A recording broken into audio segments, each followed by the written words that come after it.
Je m'appelle Otis et à 34 ans, j'ai bâti une entreprise de technologie prospère bien que je sois l'étranger dans ma propre famille. Quand j'ai mentionné la prochaine réunion de famille lors de notre dîner de famille, je ne m'attendais jamais à ce que mon frère Jackson me rie au nez. « Tu n'es pas invité. C'est réservé à la vraie famille », a-t-il dit avec un sourire narquois qui m'a brûlé l'âme. Tout le monde à table s'est tu, mais personne ne m'a défendu. J'ai juste souri poliment et je suis parti, cachant la dévastation que je ressentais après 27 ans à essayer d'appartenir. Avant que je vous raconte ce qui s'est passé ensuite, laissez un commentaire pour me dire d'où vous regardez. Appuyez sur le bouton j'aime et abonnez-vous si les drames familiaux vous touchent de près et restez pour voir comment j'ai renversé la situation quand ils ont eu besoin de mon aide. J'avais 7 ans quand les Mitchell m'ont adopté après qu'un accident de voiture a emporté mes 2 parents biologiques. Je me souviens clairement de ce jour, debout dans le bureau de l'assistante sociale, serrant un petit sac à dos contenant tout ce que je possédais au monde. Richard et Diane Mitchell me semblaient être des géants à l'époque, avec leurs vêtements parfaits et leurs sourires aimables. Ils avaient déjà un fils, Jackson, qui avait 5 ans à l'époque, et aurait plus tard une fille, Amelia, quand j'en avais 12. Ces premières années étaient plutôt bonnes. Diane s'assurait que j'avais de nouveaux vêtements bien ajustés, m'a inscrit dans la même école primaire privée que Jackson, et faisait toujours mes biscuits au beurre de cacahuète préférés pour mon anniversaire. Richard m'ébouriffait les cheveux et m'appelait « champion » quand je ramenais de bonnes notes. Je me sentais le bienvenu, même s'il y avait toujours cette compréhension tacite que je n'étais pas vraiment le leur. Les différences sont devenues plus apparentes lorsque Jackson et moi sommes entrés au collège. Richard emmenait Jackson à la pêche le samedi matin, juste tous les deux. Quand j'ai demandé si je pouvais venir une fois, Richard m'a tapoté l'épaule et a dit « C'est notre truc, Otis. Peut-être qu'on pourra trouver quelque chose de spécial à faire pour nous aussi. » Mais ce quelque chose de spécial ne s'est jamais matérialisé. Au lieu de cela, je me suis plongé dans les études. Tandis que Jackson peinait avec l'algèbre de base, j'excellais en mathématiques et en sciences avancées. Ma mère adoptive rayonnait de fierté lors des réunions parents-professeurs, mais Richard hochait simplement la tête et demandait rapidement des nouvelles des progrès de Jackson en sport. Au début, Amelia m'adorait. Petite fille, elle me suivait partout dans la maison, posant des questions sans fin sur tout, des dinosaures au fonctionnement des ordinateurs. Je lui ai appris à faire du vélo quand elle avait 6 ans, passant des heures à courir à ses côtés dans notre rue de banlieue jusqu'à ce qu'elle trouve enfin son équilibre. Mais en entrant dans l'adolescence, elle a commencé à se rapprocher davantage de Jackson. Je les entendais rire derrière des portes closes, la conversation s'arrêtant brusquement quand je passais. Le lycée a solidifié les divisions dans notre famille. Richard avait fréquenté Westfield Prep et a clairement indiqué que Jackson suivrait ses traces. J'y ai été inscrit aussi, mais on m'a fait comprendre que c'était un effort financier, quelque chose pour lequel je devais être reconnaissant. J'ai entendu Richard dire à Diane un soir, « Nous dépensons autant pour Otis que pour notre propre fils. » Ces mots m'ont profondément blessé, mais j'ai canalisé cette peine en détermination. J'ai été diplômé major de ma promotion tandis que Jackson maintenait à peine une moyenne de C. J'ai obtenu une bourse partielle pour l'université d'État, mais ce n'était pas suffisant pour couvrir toutes les dépenses. Tandis que Jackson était envoyé dans une université privée coûteuse avec tous les frais payés, je travaillais 3 emplois à temps partiel entre les cours pour joindre les 2 bouts. Mon diplôme en informatique m'a ouvert des portes et j'ai commencé ma carrière dans une entreprise technologique de taille moyenne alors que Jackson changeait de spécialisation pour la 3e fois. Au moment où il a finalement obtenu un diplôme en commerce que Richard avait essentiellement acheté par des dons à l'école, j'avais été promu 2 fois. La dynamique familiale a continué d'évoluer de manière prévisible. Richard m'appelait occasionnellement pour des conseils lorsque son entreprise de fabrication avait besoin de mettre à jour ses systèmes, mais il n'a jamais pleinement reconnu mon expertise. Il présentait Jackson à ses associés comme « mon fils, l'avenir de Mitchell Manufacturing », tandis que j'étais simplement « Otis », qui travaille dans l'informatique. Diane essayait, à sa manière discrète, d'équilibrer les choses. Elle m'appelait régulièrement pour prendre de mes nouvelles, envoyait des colis à mon petit appartement et s'assurait de souligner mes réussites lors des réunions de famille, mais elle n'a jamais directement confronté le favoritisme évident de Richard. Et avec le temps, ses efforts sont devenus moins énergiques, comme si elle aussi avait accepté la hiérarchie familiale tacite. À la fin de la vingtaine, j'avais fondé ma propre société de conseil en technologie. L'entreprise a connu une croissance rapide, obtenant des contrats avec plusieurs entreprises du Fortune 500. J'ai acheté un appartement confortable en ville, investi judicieusement et constitué une épargne substantielle. Pendant ce temps, Jackson rebondissait entre les emplois dans l'entreprise de son père, ne répondant jamais tout à fait aux attentes de Richard, mais recevant toujours une deuxième, troisième et quatrième chance. Malgré tout, je continuais à me présenter au dîner du dimanche une fois par mois. J'envoyais des cadeaux d'anniversaire et de Noël attentionnés. Je me souvenais des anniversaires et des événements marquants. J'essayais d'être le fils qu'il n'avait jamais pleinement accepté, espérant qu'un jour ma persévérance serait récompensée par un véritable lien familial. En y repensant maintenant, je réalise que je me préparais au chagrin qui était inévitable depuis le début. Au début de la trentaine, mon entreprise de conseil en technologie était passée d'une opération unipersonnelle à une société respectée de 28 employés. Le moment charnière est survenu il y a 5 ans lorsque j'ai décroché Collins International comme client, une multinationale qui avait besoin d'une transformation numérique complète. J'ai travaillé 80 heures par semaine pendant des mois, dormant plus souvent sur le canapé du bureau que dans mon propre lit. Lorsque nous avons mené à bien le projet en avance sur le calendrier et en deçà du budget, Collins a signé un contrat pluriannuel qui a instantanément triplé les revenus de mon entreprise. Le succès est venu par vagues par la suite. Mon expertise dans l'optimisation des systèmes de gestion de la chaîne d'approvisionnement grâce à des solutions logicielles personnalisées est devenue très recherchée en 3 ans. Mitchell Tech Solutions, oui, j'avais gardé le nom de famille pour mon entreprise, cherchant toujours une forme de connexion, générait des revenus annuels de plusieurs millions. Je suis passé de mon modeste appartement à un penthouse dans les Westview Towers, bien que j'ai gardé un style de vie relativement simple par rapport à mes revenus. Tandis que ma vie professionnelle s'épanouissait, je continuais à faire des efforts pour maintenir les liens familiaux. Ces dîners mensuels du dimanche devenaient de plus en plus inconfortables à mesure que le contraste entre mon succès et la stagnation de Jackson devenait impossible à ignorer. Richard posait des questions vagues sur mes trucs d'informatique, avant de rapidement orienter la conversation vers des sujets où Jackson pouvait participer avec plus de confiance. Mon ami Marcus, qui était le directeur des opérations de mon entreprise, remettait souvent en question mon dévouement à ses obligations familiales. « Tu as réussi malgré eux, pas grâce à eux », disait-il après avoir entendu parler d'un autre dîner gênant. « Tu ne leur dois ni ton temps ni ton énergie émotionnelle. » Mais quelque chose en moi ne pouvait pas abandonner l'espoir que la réussite me ferait enfin sentir comme un vrai membre de la famille. À cette époque, l'entreprise de Richard a commencé à faire face à de sérieux défis. Le secteur manufacturier évoluait rapidement et Mitchell Manufacturing ne s'était pas adapté assez vite aux nouvelles technologies et à la concurrence mondiale. J'ai offert des suggestions et même proposé une collaboration entre nos entreprises. Mais Richard souriait avec raideur et disait « Nous faisons ça depuis 3 générations. Nous surmonterons cette tempête à notre manière. » Ce que je ne savais pas à l'époque, c'est que leur manière impliquait de prendre une deuxième et une troisième hypothèque sur leur maison et de liquider leur compte de retraite. L'orgueil de Richard l'empêchait d'admettre la gravité de la situation jusqu'à un moment particulièrement désespéré où il m'a demandé un prêt commercial temporaire de $60 000. J'ai transféré l'argent immédiatement, rédigeant des documents de prêt en bonne et due forme par habitude, même si je ne m'attendais pas vraiment à être remboursé. Jackson, pendant ce temps, avait lancé plusieurs entreprises de son côté, une boutique de souvenirs sportifs, un service de livraison de nourriture pour chiens haut de gamme et, plus récemment, une brasserie artisanale. Chaque entreprise suivait le même schéma, enthousiasme initial, mauvaise gestion, intérêt décroissant et échec final. Après chaque effondrement, il retournait à un poste dans l'entreprise de son père, où ses échecs étaient discrètement absorbés par les finances en difficulté de l'entreprise plus grande. Ma sœur Amelia avait épousé Bradley Worthington, héritier d'une fortune bancaire régionale. Bradley ne faisait aucun effort pour cacher son dédain pour mon statut d'adopté, faisant souvent des commentaires sur la « bonne lignée » et la « qualité du sang » à portée de voix. Amelia, désireuse de garantir sa position dans la riche famille de Bradley, contestait rarement ses remarques et se joignait même parfois avec des pics subtils sur les « vrais Mitchell ». Un aspect particulièrement douloureux de cette période a été de voir la santé de Diane décliner. Elle a développé une polyarthrite rhumatoïde qui s'est progressivement aggravée, nécessitant des traitements spécialisés non entièrement couverts par l'assurance.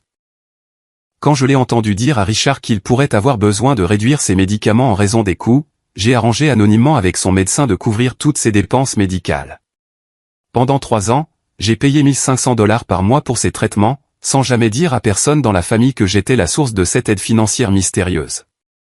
Malgré mes réussites professionnelles et ma sécurité financière, une profonde solitude s'était installée dans ma vie. Je sortais occasionnellement, mais les relations s'éteignaient inévitablement lorsque je ne pouvais pas m'ouvrir complètement sur ma situation familiale, ou lorsque des partenaires potentiels sentaient la douleur non résolue que je portais. J'ai construit une belle maison, mais je recevais rarement.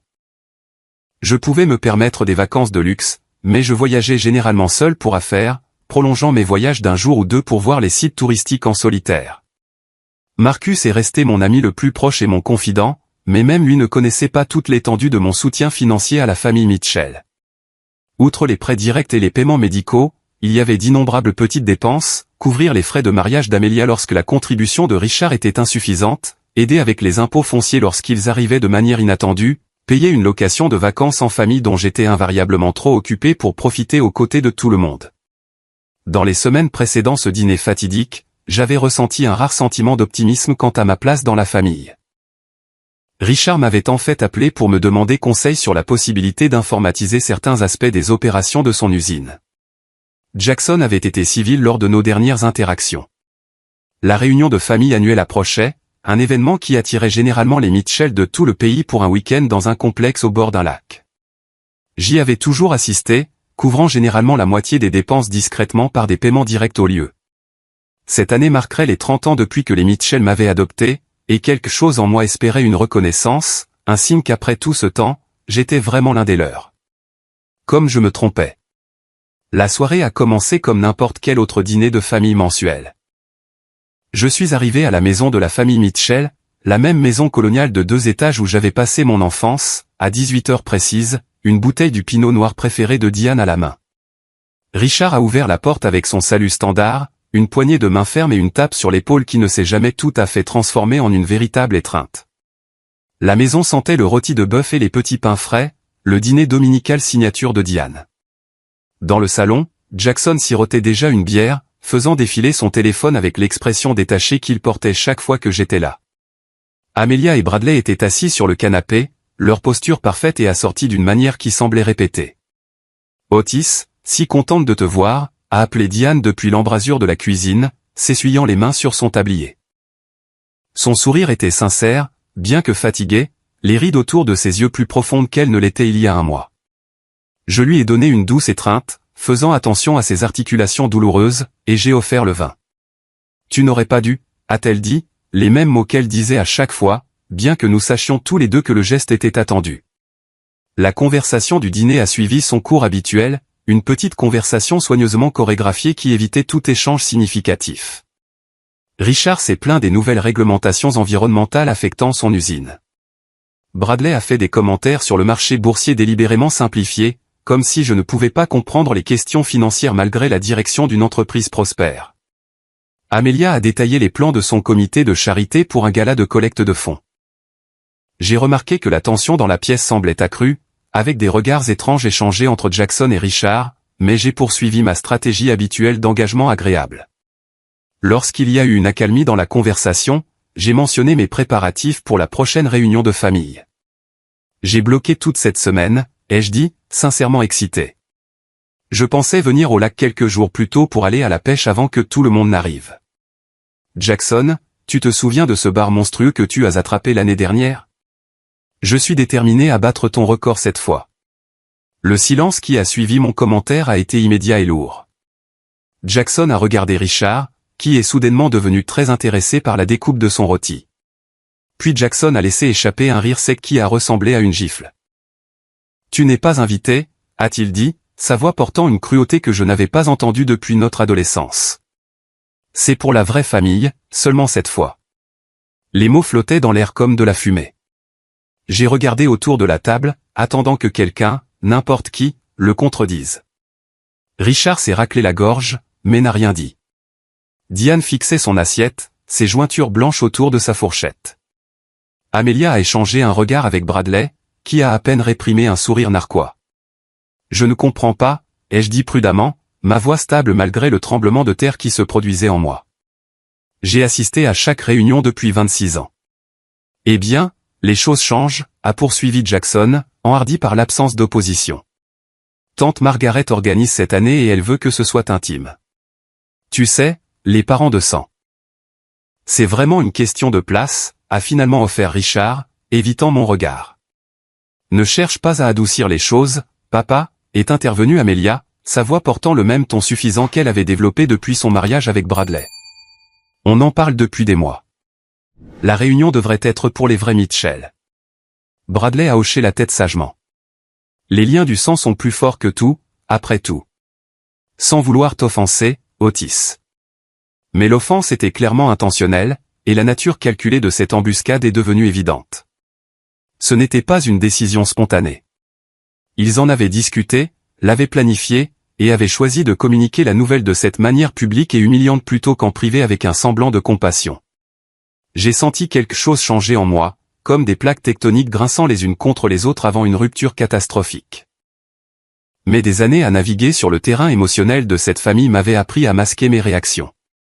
J'ai soigneusement placé ma serviette à côté de mon assiette, j'ai forcé mon visage à prendre une expression neutre et je me suis levé. Je vois, ai-je simplement dit. Eh bien, merci de m'avoir prévenu. Je viens de me souvenir que j'ai une réunion cliente au demain matin pour laquelle je dois me préparer. Diane, le dîner était délicieux comme toujours. Tu n'es pas obligé de partir, Otis, a dit doucement Diane, levant enfin les yeux avec détresse. Ce n'est pas un problème. J'ai vraiment cette réunion, ai-je menti avec aisance. Richard, Jackson, Amelia, Bradley, profitez bien du reste de votre soirée. J'ai marché jusqu'à la porte à pas mesurés, j'ai récupéré ma veste dans le placard et je suis sorti. Personne ne m'a suivi. Personne ne m'a rappelé. Le seul son fut la reprise de la conversation à table, comme si une interruption mineure avait été gérée et que le service normal pouvait maintenant reprendre. Le trajet de retour à mon appartement s'est déroulé dans un flou. Les feux de circulation, les autres voitures, les points de repère familiers de la ville, tout s'enregistrait vaguement, comme vu à travers un verre dépoli. J'ai maintenu mon sang-froid par pure volonté jusqu'à ce que j'atteigne l'intimité de mon Penthouse. Ce n'est qu'alors, debout dans mon vaste salon avec ses baies vitrées donnant sur une ville pleine de gens qui n'étaient pas ma famille, que j'ai laissé tomber le masque. Je me suis effondré sur mon canapé en cuir sur mesure, j'ai mis ma tête dans mes mains et j'ai senti 27 ans de rejet s'abattre sur moi comme un raz-de-marée. La vraie famille seulement. Les mots se rejouaient dans mon esprit, chaque répétition une nouvelle coupure. Après près de 3 décennies à essayer de gagner ma place parmi eux par la réussite, par la générosité, par une loyauté inébranlable, j'étais toujours l'étranger, l'enfant adopté, celui qui n'appartenait pas. Cette nuit-là, je n'ai pas dormi. Je suis resté assis dans l'obscurité, regardant les lumières de la ville se brouiller à travers des larmes que je ne m'étais pas autorisé à verser depuis des années. Au matin, la douleur s'était cristallisée en quelque chose de plus dur, quelque chose qui finirait par me donner la force de faire ce qui devait être fait. Le lendemain matin, je me suis jeté dans le travail avec une intensité qui a alarmé même mes employés les plus dévoués. Je suis arrivé au bureau avant 7 heures, j'ai programmé des réunions consécutives et j'ai examiné des contrats jusque bien après minuit. Le même schéma s'est répété pendant 3 jours d'affilée, une immersion délibérée dans les exigences professionnelles pour éviter l'épave émotionnelle qui m'attendait chaque fois que je me permettais de penser au dîner. Diane a appelé plusieurs fois chaque jour. Je lui ai envoyé des textos disant que j'étais débordé par un projet important, mais que j'appellerais quand les choses se calmeraient. Ce n'était pas entièrement faux. Nous finalisions un contrat majeur avec un système de santé qui exigeait mon attention, mais la vraie raison pour laquelle je ne pouvais pas lui parler était que je ne me faisais pas confiance pour garder mon sang-froid. Que pouvait-elle bien dire qui effacerait ce qui s'était passé? Quelle explication pourrait justifier la décision collective de la famille de formaliser mon exclusion après toutes ces années?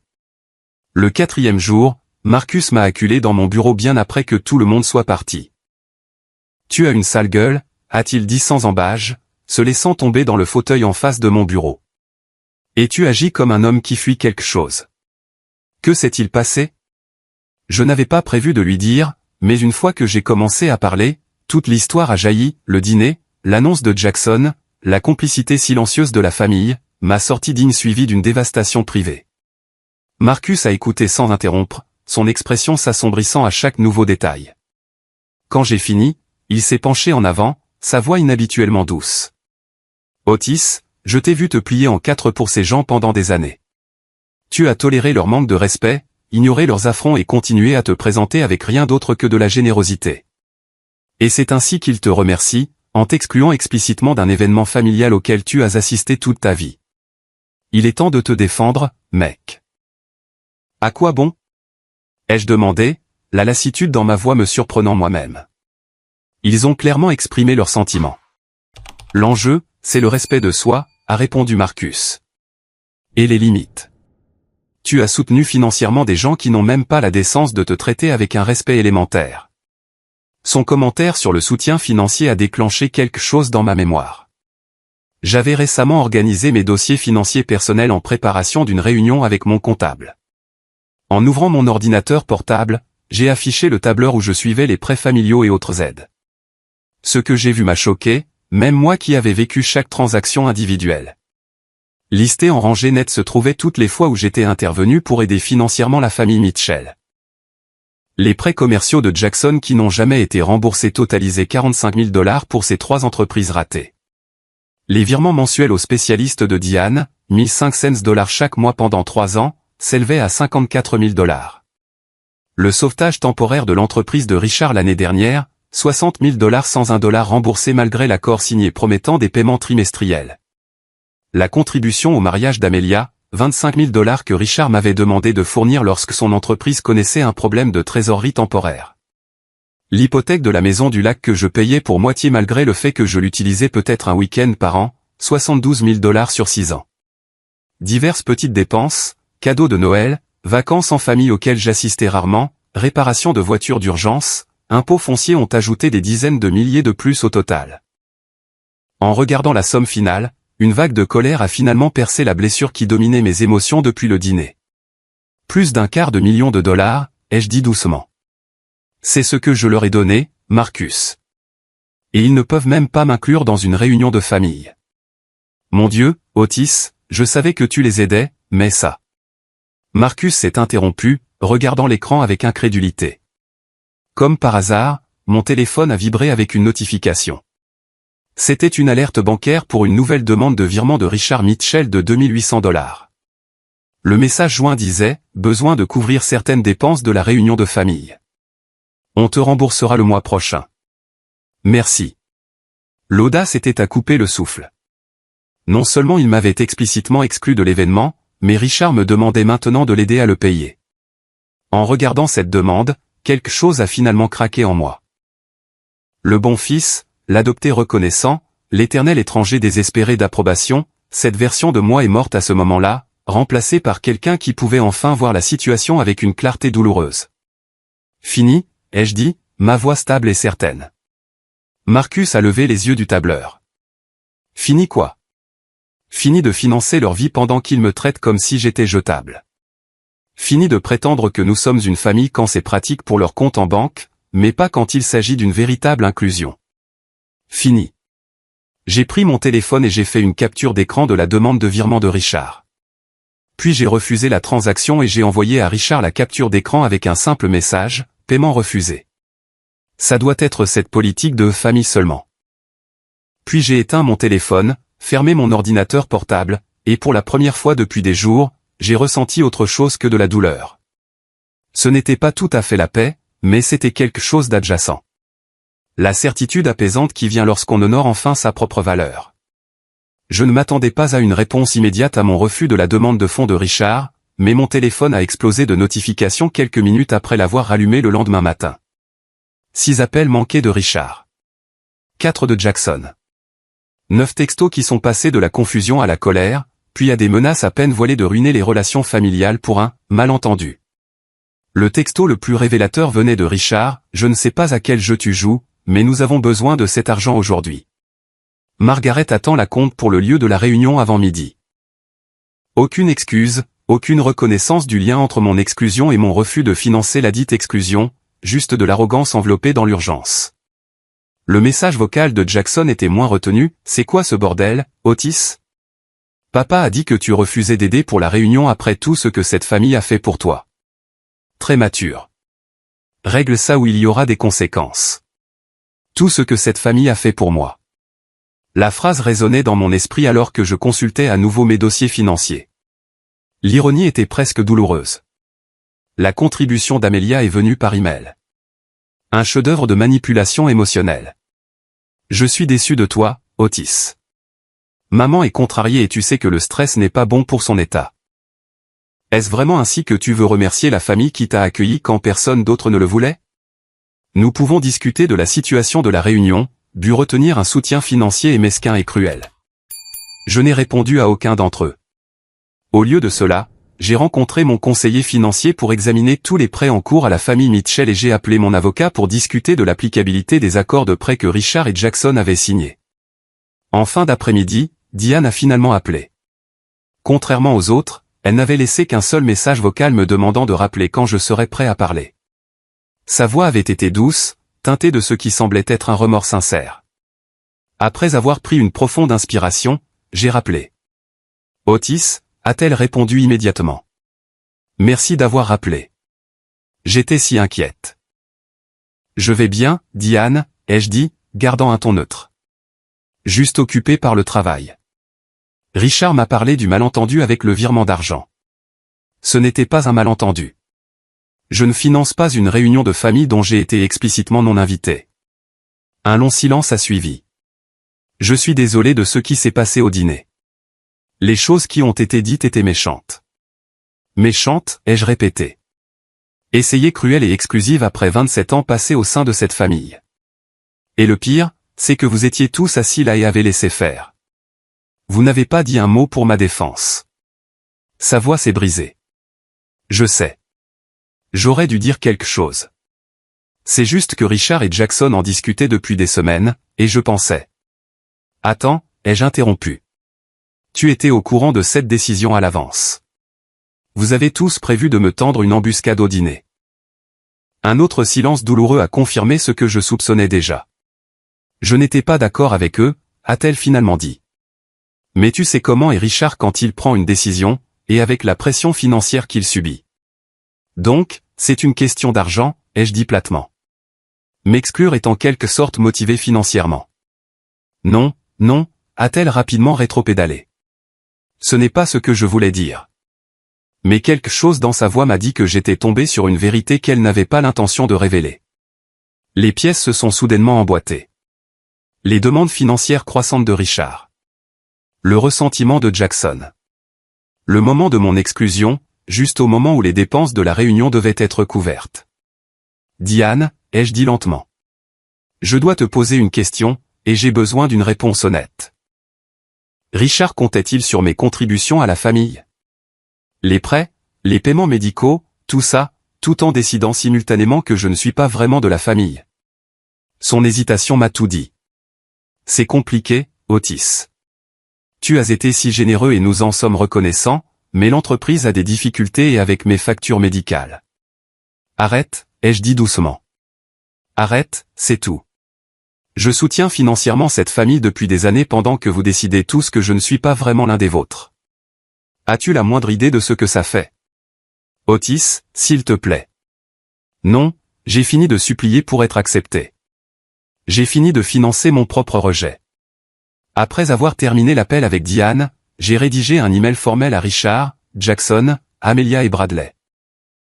J'ai détaillé chaque prêt, cadeau et contribution financière que j'avais fait à la famille au cours de la dernière décennie, avec les dates, les montants et des copies des accords là où ils existaient. J'ai expliqué que je me retirais de l'hypothèque et de la propriété de la maison du lac avec effet immédiat, et que tous les prêts en cours étaient désormais exigibles dans les 30 jours, conformément aux accords écrits qu'ils avaient signés. L'email était direct mais pas colérique, simplement un compte rendu factuel de la réalité financière qu'ils avaient tenue pour acquise tout en décidant que je n'étais pas vraiment de la famille. J'ai terminé par « J'ai apprécié mon lien avec la famille Mitchell pendant 27 ans, souvent à un coût personnel et financier important. Je comprends maintenant que ce lien a été principalement une question de commodité pour la plupart d'entre vous. Considérez ceci comme un avis que la banque d'Otis est définitivement fermée. » J'ai envoyé l'email, puis j'ai de nouveau éteint mon téléphone. Cette nuit-là, j'ai eu ma première vraie conversation avec mon thérapeute depuis des années. Le docteur Lawrence m'avait aidé à surmonter les problèmes d'identité liés à l'adoption dans ma vingtaine, et maintenant j'avais de nouveau besoin de ses conseils. Ce que vous ressentez est parfaitement valide, m'a-t-il dit après que j'ai raconté les événements récents. Vous avez passé la majeure partie de votre vie à essayer de mériter un amour qui aurait dû être donné gratuitement. Fixer des limites n'est pas seulement approprié, c'est nécessaire pour votre santé émotionnelle. Je me sens coupable, ai-je admis, surtout pour les traitements médicaux de Diane. Vous pouvez soutenir les besoins de santé de Diane directement auprès des prestataires si vous le souhaitez, a-t-il suggéré. Mais le schéma plus large de dépendance financière qu'ils ont établi avec vous est malsain pour toutes les personnes impliquées. Rompre ce schéma est un acte de respect de soi. Le lendemain s'est passé dans un silence étrange. Pas d'appel, pas de texto, pas de mail d'aucun membre de la famille Mitchell. Je me suis plongé dans le travail, j'ai dîné avec Marcus et sa femme, et je suis rentré chez moi en me sentant plus léger que je ne l'avais été depuis des semaines. La clarté qui vient lorsqu'on se défend enfin après des années d'accommodement est une forme de paix en soi. Cette paix fut de courte durée. 2 jours après avoir envoyé l'email, à 19h32 précise, 3 coups secs ont retenti contre la porte de mon appartement.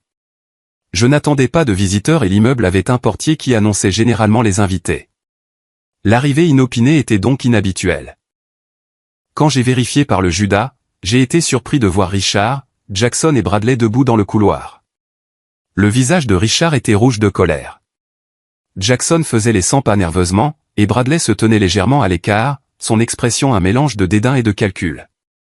Pendant un moment, j'ai envisagé de ne pas répondre, mais je savais que cette confrontation était inévitable et peut-être nécessaire. J'ai ouvert la porte, mais je suis resté dans l'embrasure, bloquant leur entrée. Nous devons parler, a dit Richard, tentant de s'avancer. J'ai dit tout ce que j'avais à dire dans mon email, ai-je répondu calmement. Tu ne peux pas nous couper les ponts comme ça, est intervenu Jackson. Nous sommes une famille. L'ironie de sa déclaration après le commentaire, la vraie famille seulement, ne m'a pas échappé. Je pense que les événements récents ont clarifié que je ne suis pas réellement considéré comme de la famille, ai-je dit. Mais nous pouvons parler. Entrez. Je les ai conduits dans mon salon, mais je suis resté debout pendant qu'ils prenaient place. Le contraste entre leur posture tendue et la vue paisible de la ville derrière eux était saisissant. Richard a parlé en premier, son ton oscillant entre conciliant et exigeant. Otis, cette situation est devenue incontrôlable. Jackson a mal parlé au dîner. Bien sûr que tu fais partie de la famille. Mal parlé, ai-je répété, et tout le monde s'est trouvé d'accord avec ce mal parlé, et vous avez tous justement discuté de ce mal parlé pendant des semaines à l'avance, selon Diane. Richard a jeté un rapide coup d'œil à Jackson avant de continuer. Écoute, des choses ont été dites qui n'auraient pas dû l'être. On peut arranger ça. Mais couper tout soutien financier sans avertissement, c'est extrême. Sans avertissement ? J'ai ri, incrédule. Vous m'avez explicitement exclu d'un événement familial tout en continuant à attendre que je vous aide à le financer. C'était mon avertissement. La façade de calme de Jackson s'est fissurée la première. Tu as toujours fait ça. Agir en supérieur parce que tu as eu de bonnes notes et que tu as bâti une entreprise prospère. Certains d'entre nous n'ont pas eu tous les avantages. Je l'ai regardé, sincèrement stupéfait par la distorsion de la réalité. Quels avantages, Jackson ? Tu es allé dans une école privée aux frais de tes parents pendant que je travaillais après les cours pour contribuer. Tu as eu l'université entièrement financée pendant que je travaillais 3 emplois entre les cours. Tu as eu plusieurs entreprises financées par l'argent de la famille, y compris le mien, pendant que j'ai construit la mienne à partir de rien. C'est différent, a-t-il marmonné. Comment ? Comment est-ce différent, ai-je insisté. Parce que tu as eu de la chance. Ton entreprise a décollé tandis que les miennes ont eu du mal. Et papa a toujours attendu plus de moi parce que je suis son vrai fils. Voilà. Le cœur de son ressentiment mis à nu. Bradley, qui était resté silencieux jusqu'à présent, s'est penché en avant avec l'air confiant de quelqu'un sur le point de porter le coup de grâce. Les accords de prêt que vous avez mentionnés ne sont pas aussi contraignants que vous le pensez. Nos avocats de famille les ont examinés, et il y a plusieurs voies que nous pourrions emprunter pour contester leur application. Je me suis tourné vers lui, étrangement reconnaissant de sa tentative transparente d'intimidation. Vos avocats de famille devraient les examiner plus attentivement, Bradley. Chaque document a été préparé par Levenson & Associates, l'un des meilleurs cabinets d'avocats en droit des contrats de l'État. Mais je vous en prie, poursuivez ces voies. Je serais ravi que tout cela soit examiné en audience publique, y compris le schéma de dépendance financière et les récentes déclarations explicites sur mon statut familial. L'expression de Bradley a légèrement vacillé, mais Richard est intervenu avant qu'il ne puisse répondre. Il ne s'agit pas de documents juridiques, Otis. Il s'agit d'obligations familiales. Exactement, ai-je acquiescé. des obligations familiales comme inclure les enfants adoptés dans les événements familiaux, comme défendre les membres de la famille quand ils sont maltraités, comme ne pas traiter quelqu'un comme un distributeur automatique tout en déclarant simultanément qu'il n'est pas de la vraie famille. La façade composée de Richard s'est finalement fissurée. Tu ne comprends pas la pression que nous subissons. L'entreprise est en faillite. La brasserie de Jackson est sous l'eau, et nous avons utilisé tes prêts pour maintenir tout à flot. Sans ton argent, nous pourrions perdre la maison. L'aveu flottait dans l'air comme une révélation, bien qu'il ne fasse que confirmer ce que je soupçonnais déjà. C'est donc de ça qu'il s'agit vraiment, ai-je dit doucement. Vous avez besoin de mon argent, mais vous ne voulez pas de moi. Ce n'est pas juste, a protesté Richard, mais ses yeux ne pouvaient pas croiser les miens. N'est-ce pas? Vous avez utilisé les prêts pour maintenir un style de vie que vous ne pouvez pas vous permettre. Les échecs de Jackson ont été amortis par mon succès. Et tout cela pendant que vous décidiez que je ne suis pas vraiment un Mitchell. Qu'est-ce que tu veux de nous, a demandé Jackson. Des excuses. Bien. Je suis désolé. J'ai dit que tu n'étais pas invité. Maintenant, vas-tu aider avec l'argent? Son manque de sincérité était si transparent que c'en était presque comique. Je ne veux rien de vous, ai-je répondu. C'est là toute la question. Pendant des années, j'ai voulu être accepté, inclus, traité comme un vrai membre de cette famille. J'accepte enfin que cela n'arrivera jamais et je ne suis plus disposé à financer mon propre rejet. C'est ridicule, a explosé Richard, se levant soudainement. Après tout ce que nous avons fait pour toi. Qu'avez-vous fait exactement pour moi, Richard, ai-je interrompu, ma voix d'un calme mortel. M'adopter? Oui. Fournir les nécessités de base pendant l'enfance? Oui. Mais m'aimer de manière égale? M'accepter pleinement? Me défendre quand j'étais exclu? Non. Nous n'avons pas à rester ici et à subir ça, a dit Jackson, se levant également. Vous avez raison. Vous n'avez pas à le faire. Et je vous demande à tous de partir maintenant. Nous n'avons pas fini de discuter de ça, a insisté Richard. Moi si, ai-je déclaré fermement. Les conditions sont dans l'email. Les remboursements de prêts commencent dans 30 jours. J'ai déjà demandé à mon avocat d'engager des poursuites si le calendrier n'est pas respecté. Espèce d'ingrat, a commencé Jackson, s'avançant vers moi les poings serrés. Ça suffit, les jeux coupés. Partez maintenant ou j'appelle la sécurité de l'immeuble. Ils n'ont pas bougé. Le visage de Richard avait pris une teinte violacée alarmante.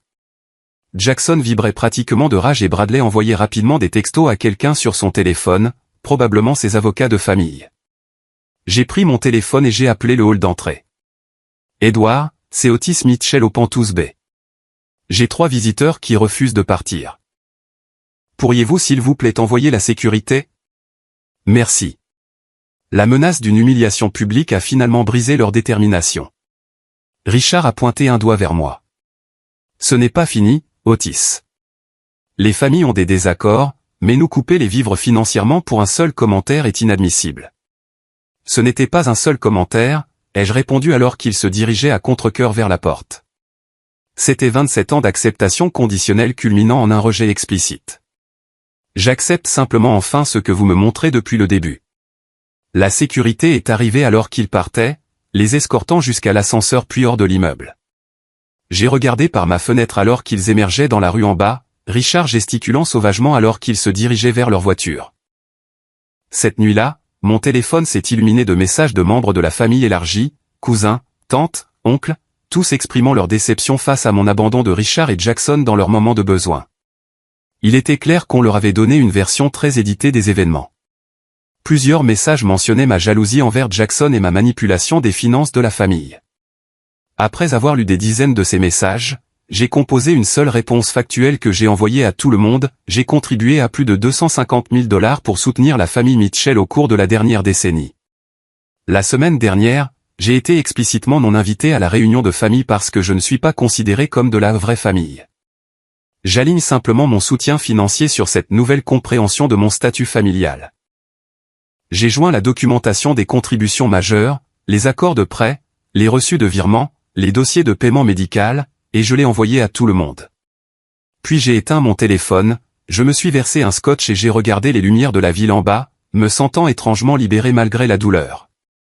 4 mois se sont écoulés avant que je n'aie de contact significatif avec un membre de la famille Mitchell. Pendant ce temps, je me suis concentré sur la reconstruction de ma vie autour de liens authentiques plutôt que d'obligations. Mon entreprise a continué de prospérer, s'étendant sur de nouveaux marchés et ajoutant 15 employés. J'ai acheté un chalet dans les montagnes à 2 heures de la ville, pas une maison de vacances tape à accent grave-l'œil comme la maison du lac familial, mais une retraite paisible où je pouvais pêcher, faire de la randonnée et me reconnecter avec moi-même. Mes séances de thérapie avec le docteur Laurence sont devenues une constante hebdomadaire, m'aidant à traiter le deuil de la perte de ma famille adoptive tout en reconnaissant qu'une grande partie de ce que j'avais perdu était une illusion plutôt qu'une réalité. Vous faites le deuil de la famille que vous vouliez qu'il soit, a-t-il observé lors d'une séance particulièrement difficile, pas nécessairement de la famille qu'ils étaient réellement. Le développement le plus surprenant est venu de quartiers inattendus.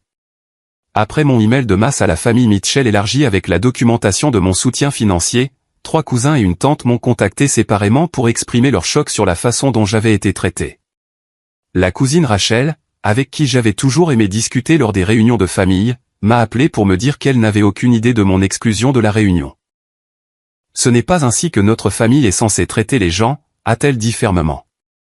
Adopté ou non, tu es un Mitchell. Point final. Tante Suzanne, la sœur de Richard, a écrit un long email s'excusant du comportement de son frère et partageant qu'elle avait décidé de ne pas assister à la réunion en signe de protestation. J'ai toujours pensé que tu étais le meilleur d'entre nous, a-t-elle écrit. Le plus gracieux, le plus généreux. Comment Richard n'a pas réussi à voir cela me dépasse. Ces liens inattendus sont devenus une source de guérison. Rachel et moi avons commencé à nous rencontrer régulièrement pour un café. Tante Suzanne m'a invité chez elle pour le dîner et m'a présenté à des membres de la famille de son mari qui m'ont accueilli sans poser de questions. 2 autres cousins, Marc et David, m'ont contacté pour prendre des nouvelles, mentionnant qu'ils s'étaient toujours sentis un peu mis à l'écart par la branche de la famille de Richard aussi. Mon amitié avec Marcus s'est approfondie alors que je me suis enfin permis d'être vulnérable sur mon histoire familiale. Son soutien indéfectible et sa juste colère en mon nom m'ont aidé à valider des sentiments que j'avais réprimés pendant des décennies.